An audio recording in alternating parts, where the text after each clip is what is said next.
What is going on, everyone? Jeremy here from the Quartering, and there is a metric ton of information that just dropped around Star Wars Jedi Fallen Order, and some of it is good, some of it is bad, some of it is wait and see. So I think I may have been the first person to break that it would not be on the Frostbite engine. In fact, it would be coded in Unreal, which is, I would say, a very good piece of information. In fact, according to my insiders at EA, the following is true. I want to read it correctly so I don't misquote.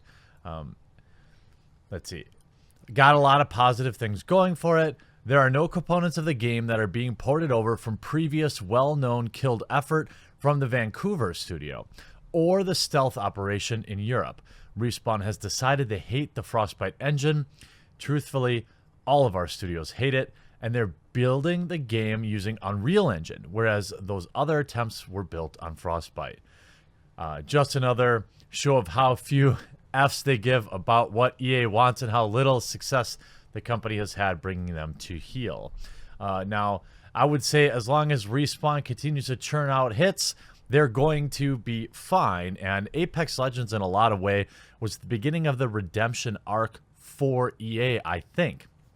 And to see the actual EA account tweet out, first of all, they talked about having no microtransactions and the fact that it will be a single player story mode game. No microtransactions, no loot boxes, and they will not be added later. Now, something Sith's only deal in absolutes, and after all, it's still EA. But I want to give this game a chance because the Star Wars fandom desperately needs a new excellent game to play. Now, I would not have automatically dismissed Fallen Order if it had online components, if they were done well. I would not have automatically dismissed it if it had, any online elements or kind of more modern day elements. But the fact that they've come out to specifically say no microtransactions, no loot boxes, and they will not be added later, tells you that they are very clearly understanding the community backlash that happened over Battlefront 2 when they basically lost the entire Star Wars video game community with ridiculous loot boxes that were so egregious that they started the conversation inside of the United States government around regulation, and it was very bad for the industry as a whole. It was just another in a long line of EA disappointments, but for the industry itself, it was not good. So I watched the entire presentation at Star Wars Celebration, and here are some of the notes I wrote. Story driven. It's a Jedi story. You use a lightsaber and force power. There are new planets, new characters, and it takes place after Order 66, which we already talked about in my first spoiler video. You're a Padawan who survived Order 66, and it's an action melee game where you're a Jedi and on the run and in training. Combat will be easy to pick up, but also deep to manage. Spend a lot of time on combat, thoughtful combat, where you have to exploit your enemy's weaknesses. The footage that we saw that you're probably seeing overlaid over this video was rendered in engine. They made a big deal to say that. However, there was no gameplay, and that's actually pretty concerning given the fact that they're releasing this game in November. The fact that we're releasing this game in November and we don't have any gameplay in April is a little concerning. Now, they made a big deal about hiring a Hollywood actor, Cameron Monaghan, who you might know from Shameless or from Gotham, to play Cal, who is this new Jedi character. It would appear that they have a huge budget for mocap, and the fact that you have a known Hollywood actor, I don't know if that's money well spent or not. I don't really care. Then again, if there's a lot of cutscenes and a lot of voiceover work, somebody who's very good at that seems like it would make a difference. Now, their official announcement on the EA website, during EA Play 2018, Respawn's Vince Zampella shared details on the upcoming Star Wars project entitled Star Wars Fallen Order, releasing holiday 2019. And now we've finally seen Star Wars Jedi Fallen Order here at Star Wars Celebration in Chicago, and there's more details to cover than a long-forgotten expanded universe novel. First of all, we've got release date, story details, and more information on there. And we've gotten sprinkles of the story thanks to prior leaks, but EA officially dropped details on the world we'll be exploring and who we're playing as. Cal Kestis, a toxic white male. So I can't wait for all the articles because they will be coming, I am sure. Played by Gotham's Cameron Monaghan, is a young Force user who is a budding Jedi. He survived the initial onslaught of the infamous Order 66, but now he'll be on the run in plain sight. Until some incident forces him to expose his Force powers. Now he's being hunted by the second sister. No, not the seventh sister from Clone Wars. Definitely another Imperial Inquisitor who lives to hunt Jedi. According to Respawn's Vince Zampinella, she's powerful enough to control the flight stick of Cal's escape ship, so she'll definitely present a challenge. From a press release, we've learned we'll meet Cal on Baraka, one of several new worlds Respawn is bringing to the Star Wars universe. He's going to meet a fairly wide cast of characters as he runs from the Empire, such a mysterious companion named Seer, but Cal will also have a little droid friend named BD-1. It's confirmed that Seer is a former Jedi Knight, but we're not sure if that means she left the Jedi Order before or after Order 66. So the female hunter and his partner, Seer or Kier, I'm not if I'm saying that right. Purge troopers will also be a force hunting for Cal. These guys are early version of the Dark Troopers that we've seen in the Rogue One film, but they'll evidently be fighting enemies with the same shock sticks we saw in Clone Wars. They're also take great selfies. Oh yeah, that was during the event. So they talked about it being heavy on melee. Respawn wants you to know that they love lightsaber battles as much as you do. Players will use the Jedi training to create different melee combinations with an innovative lightsaber combat system and force abilities. Player will also use traversal and other platforming abilities to strategically overcome opponents and solve puzzles in their path across a galaxy-spanning adventure. So, wall running, big surprise. According to Respawn, it's not just Cal who will be growing. Your lightsaber will be evolving in its own right over the course of the game, although details are sparse on what that means. I remember they mentioned it. They asked him a direct question about the lightsaber, and they kind of said, nah, there's more to talk about.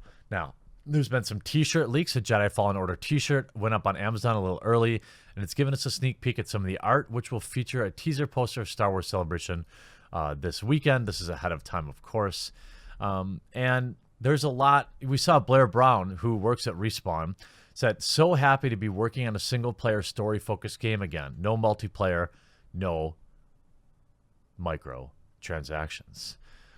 And then you actually see EA Star Wars come in and reply. So it's interesting. It's like they're very clearly taking on, they know exactly what the community thinks of the EA Star Wars video games and how they burned all the bridges. So it'll be interesting. You see EA themselves tweet out, no microtransactions, no loot boxes, and no, we won't be adding them. A single-player Star Wars for all of you who are ready to become a Jedi. I can't believe they have just completely owned it like that. Are we in an EA redemption arc here? It's crazy to me. I mean, the idea that you have big Hollywood actors doing mocap, doing the on-screen acting, it's going to be good, I think. However, in the trailer, all we got were cutscenes.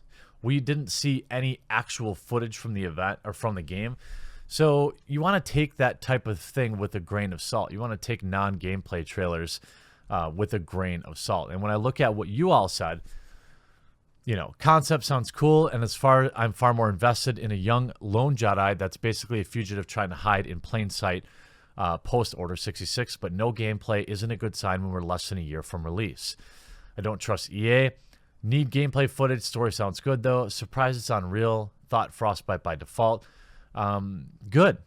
But most people are saying non-gameplay trailers. This is concerning, or they're indifferent because so many people are burnt out on the Star Wars license in and of itself. But there's a lot of hype. 2-minute trailer looks better than... Oh, my God. Oh, my dog farted. And I try to be a professional. I try to just keep going, but I can literally taste it right now. Oh, you stink. It showed nothing we didn't already know. A Jedi trying to survive after Order 66. Pretty pointless trailer, IMO. So there's a lot of cautious, not even just cautious optimism, but there's also a lot of instant pessimism. And I understand where players are coming from on that, to be honest with you. I mean, when you've been burned so many times as a Star Wars fan, I understand why you might be a little concerned. And with a game coming out in the middle of November, on November 15th, we need to see a lot between now and then. During the panel, developer Respawn Entertainment also confirmed that the game would be coming out November 15th. The game will be available on PlayStation 4, Xbox One, PC, and through EA's Origin service. Star Wars Celebration also gave us the first trailer for the next entry in the movie franchise, confirmed that the films will be titled Star Wars Episode 9, The Rise of a Skywalker. So Rey, in all her Mary Sue greatness, is out there now, and she is, I guess, a Skywalker now. I watched the trailer for it, Episode 9, and I didn't feel a lot. It was kind of cringy, to be honest with you. I know it's kind of hip to dump on Star Wars, but there was, like, I don't know, running through the desert with your lightsaber activated, trying to look tough, backflipping over TIE fighters. I don't know. I mean, it might be okay. I'm going to be dead honest with you. I have very little interest in seeing this film just because I've been burned repeatedly by the last 3 films. Although I thought that Rogue One was okay. But, The Last Jedi was obviously, in my opinion, not very good. And it had a lot of cringe in it. And then you had Solo, which was basically an action film with a Star Wars thin veneer on the outside. That was also kind of cringe. And I got to be honest, I'm kind of sick of being pandered to. I'm sick and tired of this nostalgia prawn that everyone keeps putting out. Like, oh, remember this from your childhood? We're going to shoehorn it into this new film, so you go and buy it. I mean, Captain Marvel did it with Blockbuster and Nirvana. Star Wars is doing it, trotting out these octogenarians, like, for, Lando, the 100 years old, flying around. I mean, it's cool, but it's so predictable, and I'm just getting tired. I just want something new. Something new to be excited about. The game itself, I am excited for. I'm excited for the fandom to get something good, and Respawn, I'm cautiously optimistic, seems to have had basically carte blanche now in making games because they're doing so well. The success of Apex tells us that EA is probably staying hands-off, and Respawn is doing their thing, which I think is a good sign. But as always, we know that EA might just still intervene and screw this all up. I'm interested to hear your thoughts both on the new trailer as well as the video game. Are you done with Star Wars? I hope that you had a good Saturday. I appreciate everyone's happy birthday wishes, and I hope you enjoyed this video, and we'll talk to you again real soon.